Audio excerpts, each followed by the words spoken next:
Welcome to the Limitless Living podcast with Fredricka Davis, where women create success, health, and meaning, all without burnout or overwhelm. Small shifts, real results, and limitless living.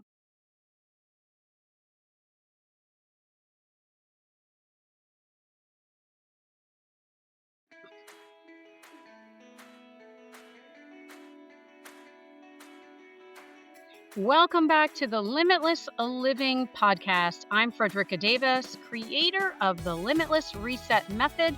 And every Saturday, we explore identity, passion, purpose, personal growth, and whatever it takes to create a life that feels aligned with who you truly are. So today's conversation comes directly from a teaching I shared recently while I was facilitating a women's retreat in Costa Rica. It was one of the topics that seemed to really resonate deeply with the women there. And honestly, I think it resonates because almost all of us have experienced this at some point in our lives. For many of us, at some point in our lives, we become someone in order to survive. And that version of us, that someone, is honestly often brilliant and strong and capable. She's often resourceful and determined, protective, independent, maybe responsible. That version of you may have gotten you through some really, really, really hard times. But what happens when we're in that version of ourselves, that survival for so long, and then we get to where it's no longer required, we don't know what is happening or what to do with ourselves or who we are. So the question is, what happens when survival is no longer required? And who do you become then? What happens when the circumstances change, but your identity stays the same? What you believe about yourself and your identity stays the same. That's what we're going to talk about today. I wanted to start with one simple question. Who are you when survival is no longer required?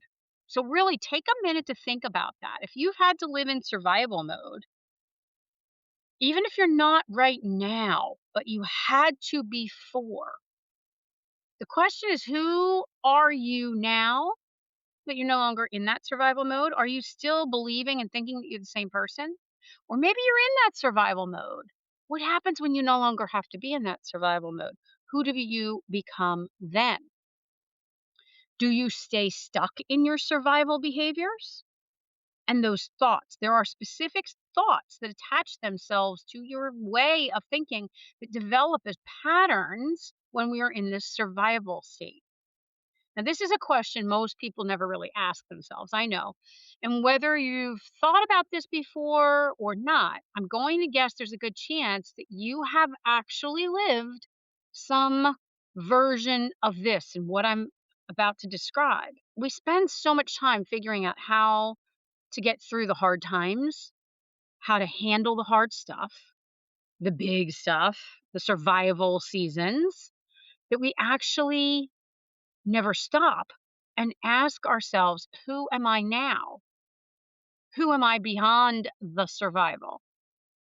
So, if you followed me for any length of time, you know I didn't exactly have a smooth path in life in general. I've had health challenges throughout most of my entire life, decades and decades. I've had financial challenges, relationship challenges, family challenges, abandonment wounds, business challenges, world challenges. There's all kinds of challenges, right? Parenting, co parenting challenges. It doesn't matter what it is, there's challenges. I have lived through all of those caretaking challenges. The this, the that, the other thing, all the stuff, all the things so many of us experience in different ways throughout life. So many of them I've gone through. And there were moments where I genuinely had to become strong to get through them. And I know so many of you listening to this right now can relate to this. And those moments, there were moments where I had to figure things out and felt like I had no one to turn to. I just really had to become this superwoman power, right? Or at least I had to tell myself that.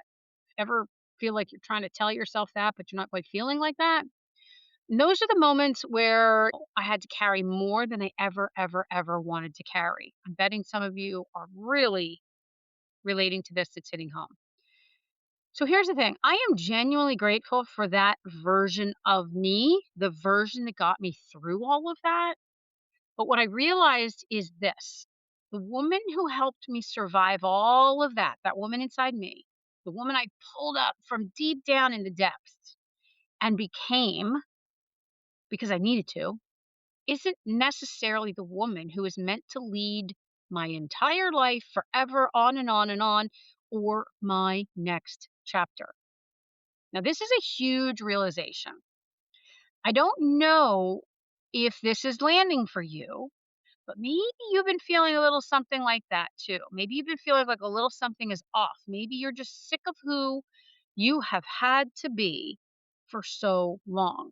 Maybe you're tired of always being the strong one, tired of always holding everything together for everybody. Maybe you're tired of operating like your whole life depends on you staying guarded, productive, responsible, 10 steps ahead. That might be your sign. Survival identities are incredibly useful when we need them. I'm not going to tell you that they're bad, not at all. They're not. They are useful until all of a sudden they're not. A survival identity is the version of yourself that developed to keep you safe. Maybe you became the caretaker, or you were the fixer, or the person who got to be responsible, wound up responsible for everything. How about the achiever, always proving yourself, overachieving even? How about the peacemaker or the strong one all the time or the independent one? The one where, you just make it so you don't need anybody because maybe you were let down a few times when you depended on people. Maybe you even became the invisible one, being quiet and small and unseen or easy was part of how you survived. Maybe you became more of the perfectionist, maybe stuck in perfectionism over and over and over again, or the people pleaser, the workhorse, the one who never asks for help. I can literally go on and on. The one who never slows down, who always looks like she's got everything together. Now, listen, I have identified, quite frankly, with all of these at some point or another. Some of them I can still identify with if I'm not paying attention. So if any of these sound familiar to you, I want you to understand something. These identities they absolutely do not happen by accident. We don't pop out of the womb as children with all these survival identities. They are adaptations. They are old, intelligent responses to difficult situations. The problem is that many of us continue living from those identities long after we actually need them. So, one of the easiest ways to identify a survival identity and whether it's still in you, necessary to you, or not is to start listening to your language, listening to what you say, and listening to what you think inside your own head. What's your self talk? So, a survival identity is going to often sound like sentences that start with, I have to, I need to, I should, I can't. And if I don't do it, nobody will. It's all on me. I don't have a choice.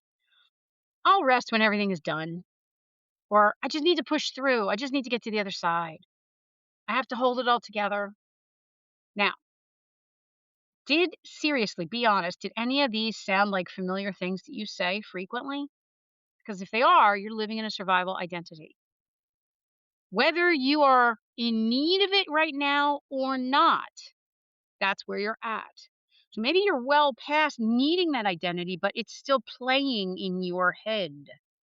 Now compare that to what a regulated identity might sound like.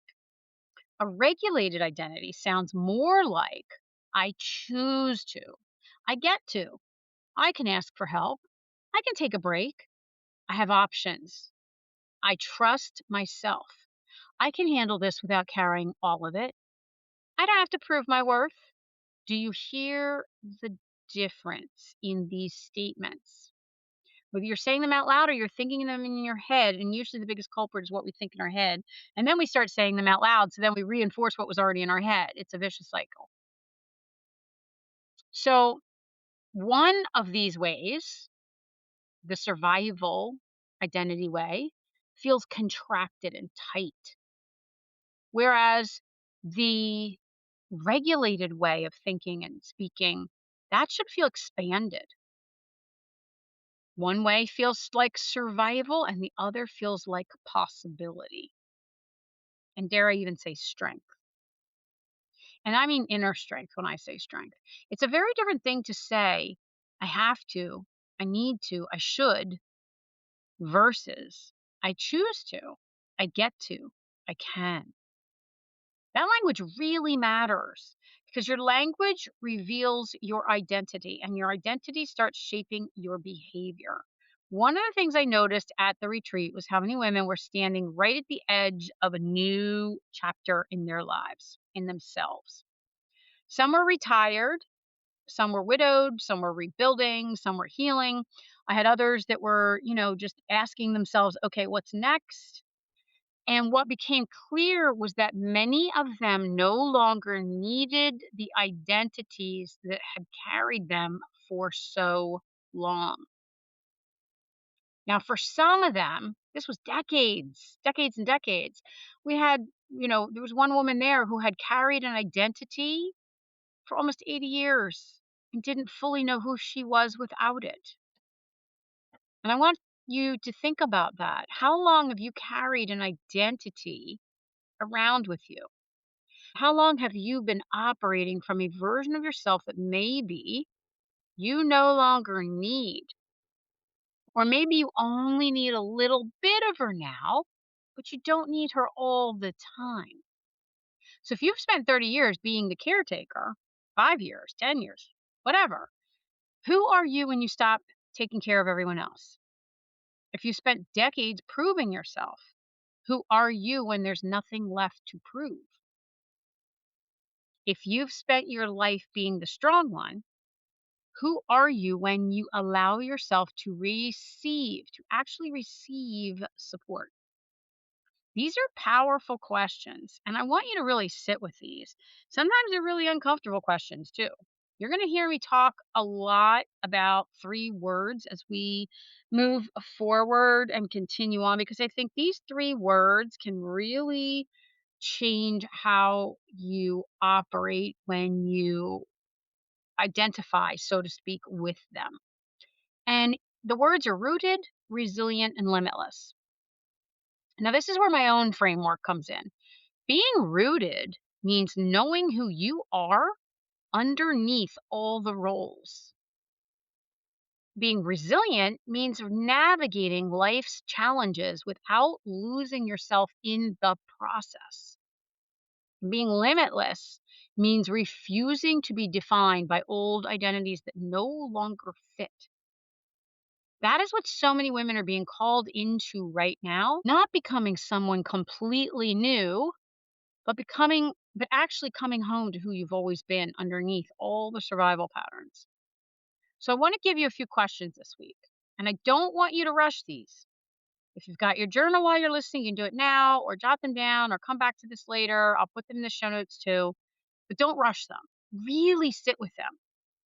So question number 1, who did I become in order to survive?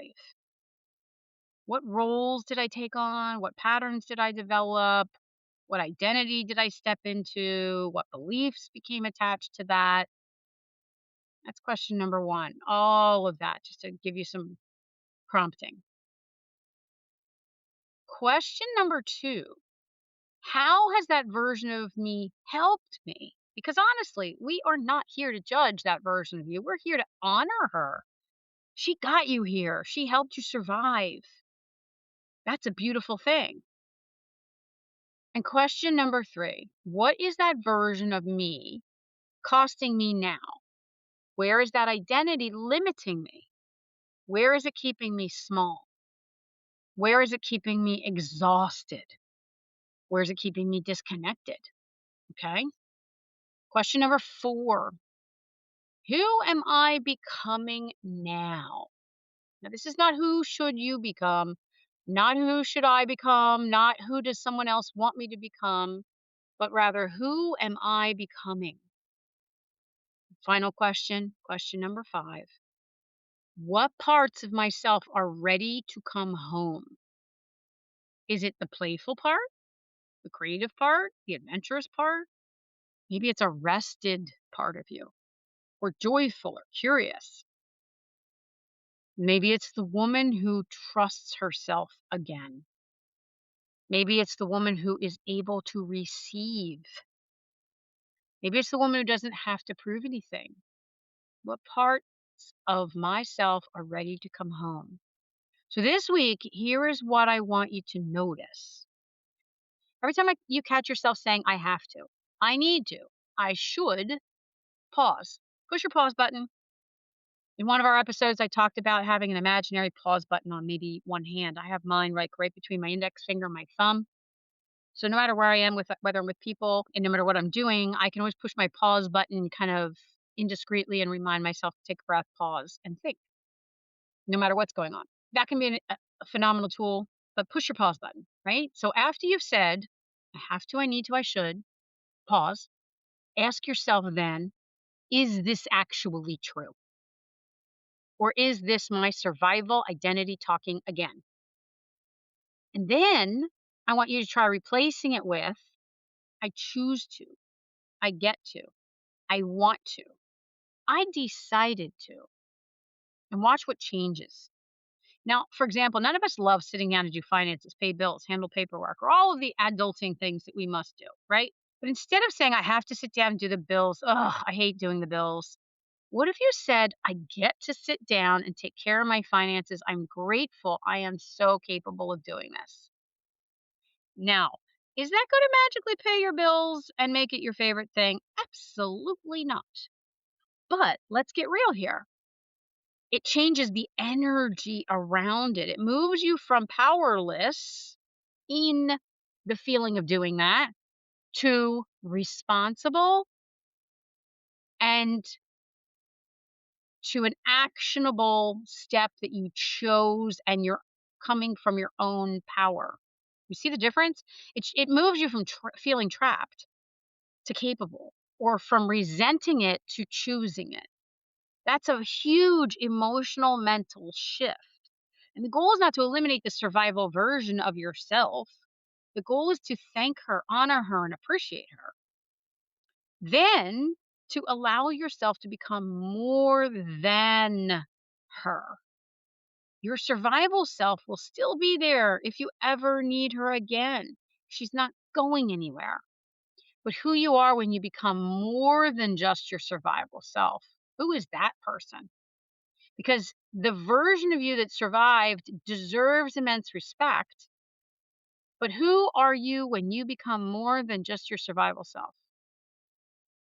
Because that version of you that survived deserves immense respect.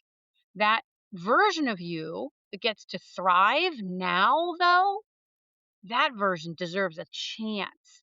And it won't have a chance unless you can move from the survival identity to the regulated identity. And maybe this is what the next chapter is really about for you. Not becoming someone different, but coming home to yourself and honoring the parts that need to be honored. Allowing the other parts of you, the parts that bring joy and peace and alignment, the passion, the purpose, all the thriving into your life, to finally have enough room to breathe. So, as I wrap this up, if this episode is resonating with you, I would love to hear from you.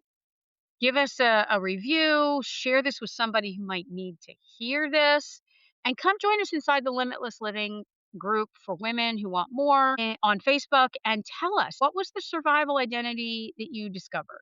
What part of yourself did you find that is ready to come home to yourself?